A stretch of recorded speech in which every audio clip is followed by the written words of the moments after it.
정찰 토픽 두 번째는 조금 전에 제가 처음에 말씀드린 대로 재판 거래 의혹이 있는 이재명에게는 사면 복권도 거래 대상이냐 이 이야기입니다.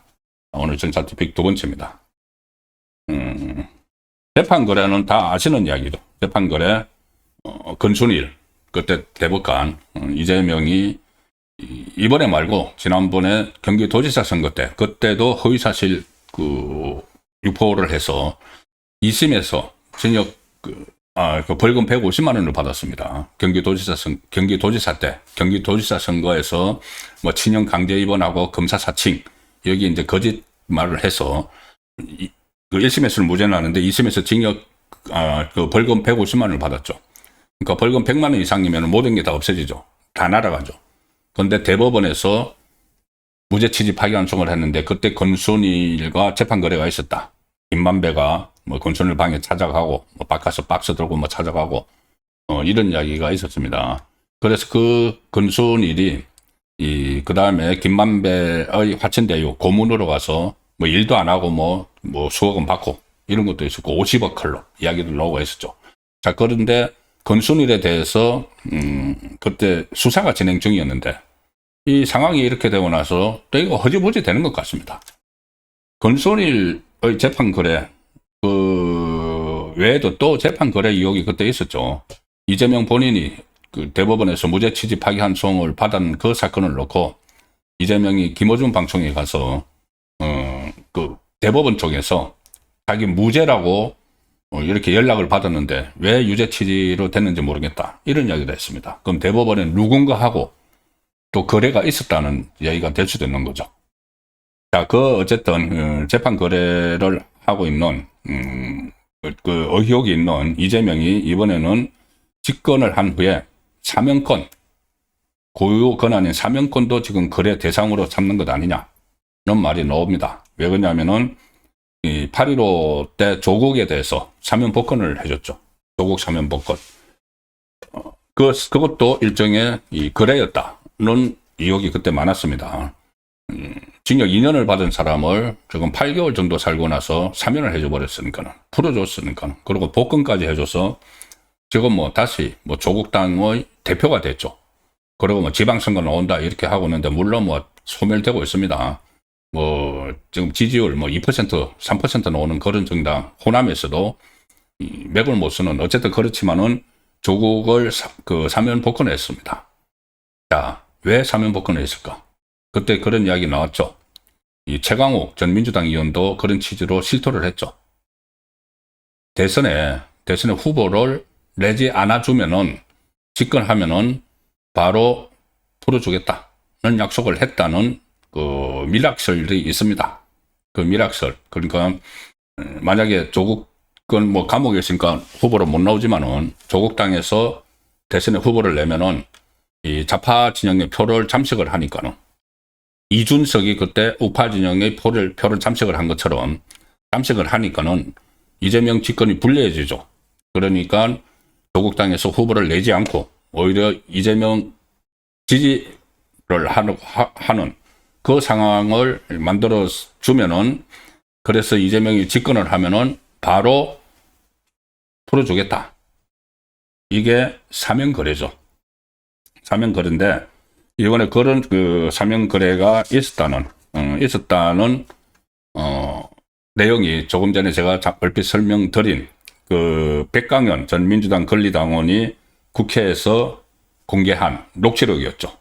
남욱 변호사하고 유동규 씨가 대한 녹취를 공개했는데, 그 녹취에서 남욱은 김만배가 대통령 임기 중에 빼주겠다는 교감이 있었던 것 같아.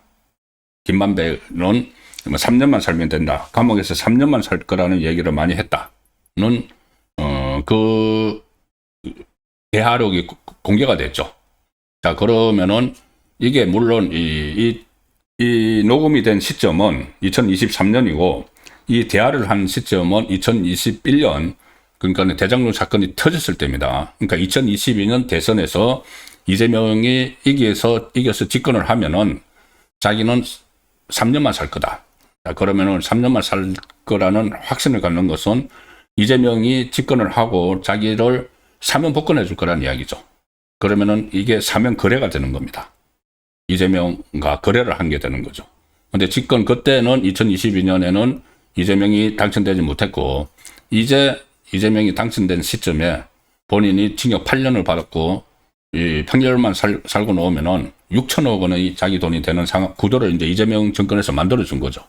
근데 그때 그런 서로 간에 그런 이야기가 있었다고 하면은 지금 이재명이 정권을 잡았으니까 지금 그게 적용이 될 수가 있죠. 그래서 이것도 하나의 재판 거래, 그리고 재판 거래에 의해서 사면 거래가 이루어지고 있는 것이 아니냐, 이렇게 볼 소지가 충분히 있는 겁니다. 오늘 홍원석 원내대표가 오늘 국회에서 열린 의원총회에서 이 이야기를 꺼냈습니다. 사면 거래에 대해서.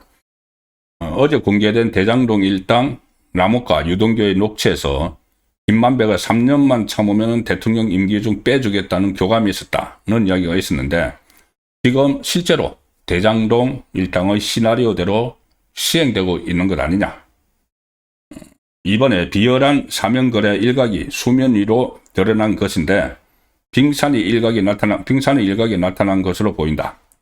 이재명에게 김만배와 임기 중 사면에 대해서 교감이 있었는지를 국민은 묻고 있다. 자, 이 질문에 대해서 답해라. 뭐 답 안 하겠죠. 이것뿐입니까? 지금 이재명은 정말 저는 저번에 기자회견 같은 거 할 때 정말 기자들이 무기력해하고 좀 자기 본분을 못했다고 봅니다. 얼마나 이런저런 문제 물어볼 게 많은데 그 질문을 하나도 나오지 않는 거 지금 다 저는 아쉽게 생각을 합니다. 그리고 송원석 원내대표는 사면 거래는 항소 포기 외압, 지금 논란이 되고 있는 이 항소 포기 외압보다 훨씬 더 심각한 의혹이다. 대통령 고유 권한인 사면권마저 자기의 재판을 없애기 위해 공범들 입을 털어막는데 거래 수단으로 악용했다는 것은 국민이 용납할 수 없다. 이렇게 꼬집었습니다. 그래서 야당일 때 이 재판 거래를 해서 살아남고 집권하고 나서는 사면 거래를 해서 이 정권을 유지를 하는 그런 행태를 보이고 있다는 지적이 가능하죠. 그리고 자기 범죄를 다 털어내려고 지금 집권을 하고 나서 온갖 방법을 다 동원을 하고 있습니다. 계속 말씀드리니까 다 이제 다 아시는 이야기죠. 뭐 재판중지법, 그 다음에 배임죄하고 선거법 부분적으로 없애버려가지고 법원의 변소를 받는 거, 그 다음에 헌재까지 가는 사심제, 공소 취소, 이런 것들을 다 추진을 하고 있는데, 제가 썸네일에 말씀드린 이 이재명 정권 몰락의 방아쇠가 김만배나 이화영이나 김용이 될 수 있다. 이 세 사람 다 같이 될 수도 있죠. 세 개의 방아쇠가 동시에 당겨질 수도 있습니다. 이 사람들이 공통점은 공범들이죠. 공범. 다른 재판을 받고 있는 이 사람도 있고 같은 재판을 받고 있다가 이재명은 빠져나온 것도 있고 한데 가장 핵심적인 공범 셋이 김만배, 이화영, 김용입니다. 자, 그래서 본인은 지금 빠져나가고 무슨 이런저런 방법을 통해서 재판을 안 받으려고 하고 있지만은, 퇴임 후까지 안 받으려고 하고 있지만은, 공범들은 어떻게 할 겁니까? 공범들은 가만 있겠습니까? 자기들만 다 처벌받고, 수링금 받고 막 하게 되면은. 자, 그리고, 이 공범들이 중형을 받으면은, 민심은, 이재명은 도대체 어떻게 된 거야? 이런 식으로 갈 수밖에 없죠. 그래서, 공범들, 재판이 진행 중인 공범들에 저는 계속 주목을 하고 있습니다. 이재명이 재판 속행 여론도 지금 공론화됐지만은 공범들 재판은 진행이 되고 있고 이 공범들이 이재명의 덜미를 잡을 수 있습니다. 여전히. 자, 그래서 오늘 제가 썸네일에 시청 포인트를 말씀을 드리는데 그 부분을 제가 핵심적인 내용만 좀 설명을 드리도록 하겠습니다. 일단 김만배하고 이화영하고 김용은 공통점이 있습니다. 물론 셋 다 이재명의 공범격이죠. 김만배는 대장동의 공범격이고, 물론 재판은 따로 받고 있습니다. 그런데 이재명은 지금 빠져나갔죠. 김만배는 1심 선고받은 게 서울중앙지법 22부고, 이재명하고 정진상은 33부에 받다가 이재명은 빠져나갔죠. 그런데 같은 사건이죠. 자, 그래서 공범이나 마찬가지인 상황이고, 이화영은 대북송금 사건의 공범이죠. 그리고 빠져나갔죠. 김용은 이 대장동 일당으로부터 이재명을 위한 경선 자금을 받다가 지금 징역 5년을 받고 선고받고 대법원 판결을 앞두고 있죠. 어쨌든 다 공범입니다. 이 공범들이 이재명 정권의 몰락을 앞당길 것이다는 이야기인데, 공통점은 이 세 사람 다 이재명에 대한 폭로거리가 있습니다. 폭로할 거리가 있습니다. 몇 개씩 가지고 있습니다. 여차하면은 폭로를 할 수가 있죠. 김만배 같은 경우는 크게 두 가지죠. 조금 전에 말씀드린 이 재판 거래, 건순위를 통한 재판 거래 유혹을 다 알고 있죠. 어떻게 했는지 자기가 했으니까. 그다음에 또 하나는 바로 지금 대장동에서 사업자로 선정이 되는 과정, 그런 내용들, 또 대장동 그분, 428억의 진짜 주인, 그분 이야기가 나왔죠. 이재명. 이런 이야기들도 다 김만배가 쥐고 있는 이재명의 약점들입니다. 이화영도, 마찬가지로 이재명은 약점을 쥐고 있죠. 대북송금 사건을 보고를 했다. 그것을 이제 계속 진술을 분복을 하고 이런 상황이죠. 근데 이하영도 틀어지면은 이거를 이재명을 덜미를 잡을 수 있는 그 카드를 지금 쥐고 있습니다. 김용은 당연히 대장동에 20억 원을, 대장동 민간업자들에게 20억 원을 요구를 해서 8억 원을 받다가, 순차적으로 받는데 8억 원을 받다가 이게 대장동 사건이 터지면서 중단됐죠. 그러면 이 20억 원을 요구를 했고, 대장동 민간업자가 왜 주느냐? 편의를 다 봐줬기 때문에. 인허가권자는 이재명이고, 이재명 성남시장이고, 그래서 이런 이 사람들이 입이 열리면은 이재명 재판을 안 할래 안 할 수도 없는, 자, 그런 상황으로도 갈 수가 있는 것이죠. 그리고 이 세 사람은 공통점이 또 하나 있습니다. 이 셋 다 지금 재판을 받고 있습니다. 재판을 받고 있어서 그 결과가 엉뚱하게 자기들에게 불리하게, 일방적으로 불리하게 나오면은 자기들 살기 위해서 이재명의 덜미를 잡을 수가 있다는 겁니다. 김만배는 지금 아시다시피 1심에서 8년 받았죠. 그리고 이 추징금 428억 원 받은 상황에서, 그러니까는 김만배의 추징금이 늘어나고 형량이 늘어나는 것을 막아주는 그런 이번에 항소 취소가 있었습니다. 이제 그런 시도를 정권 차원에서 계속 하고 있는데, 김만배 입장에서는 이것을 현재로서는 아주 받아들이고 있지만은, 이게 재판이 또 어떻게 될지 모릅니다. 2심에서 어떤 선고 나올지 모릅니다. 물론 2심 재판부가 또 이재명에게 어처구니 없는 선거법 무죄를 내렸던 그 재판부라서 논란이 있기는 하지만 재판 진행이 어떻게 될지 모르죠. 그 재판부도 내년 초에 법관 인사가 있으면 또 교체가 될 가능성이 높습니다. 이 사람들이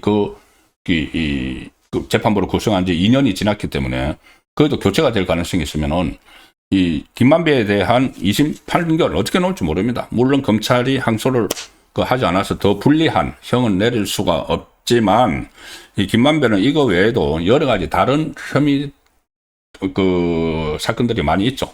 그래서 김만배도 지금 재판을 받고 있는 그런 상황이고, 그 다음에 이화영은 아시다시피 대법원에서 하나 7년 8개월 받아서 복역 중이고, 그리고 또 하나 이재명하고 공범 관계로 재판이 진행이 되다가 지금 이재명은 빠져나간 그 재판이 있고, 김용도 곧 대법원에서 확정 판결이 되는 징역 5년을 받은 것이 있는데, 이 세 사람이 전부 다 이재명과 지금 연결된 혐의로 재판을 받고 있기 때문에 어디서 지금 터질지 모른다.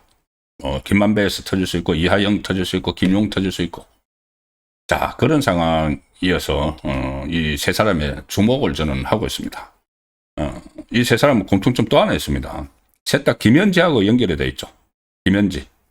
김만배는 이 대장동에, 김현지는 대장동에 아파트도 있습니다. 뭐 그때 뭐 이런저런 또 의혹이 있고, 이화영은 뭐 변호사, 이화영 변호사를 해임 통보를, 철저한 변호사 해임 통보를 한 사람이 김현지다.